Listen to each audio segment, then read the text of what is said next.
Jose Edmisons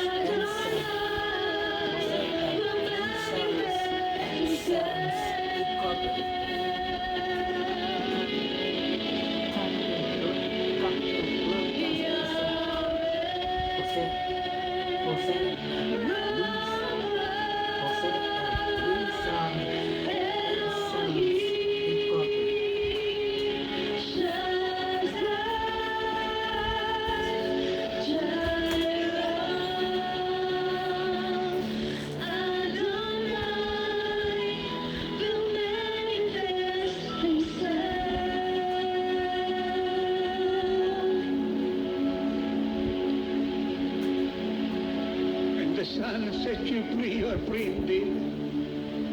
Free indeed. Hindi po magaling na sa inyong karamdaman para manatili po kayo magaling. Sabihin niyo po itong lahat. Amang Diyos, na sobrang pag-ibig sa akin, sa gitna ng mga kasalanan ko, pagkakamali, pagsuway, ay mahal mo pa rin ako. Ito po ako, humihingi ng tawad sa lahat ng ginawa ko na mali, mga kasalanan na sinadya. Patawad po kung ako po'y naghinanakit, sumama ang loob,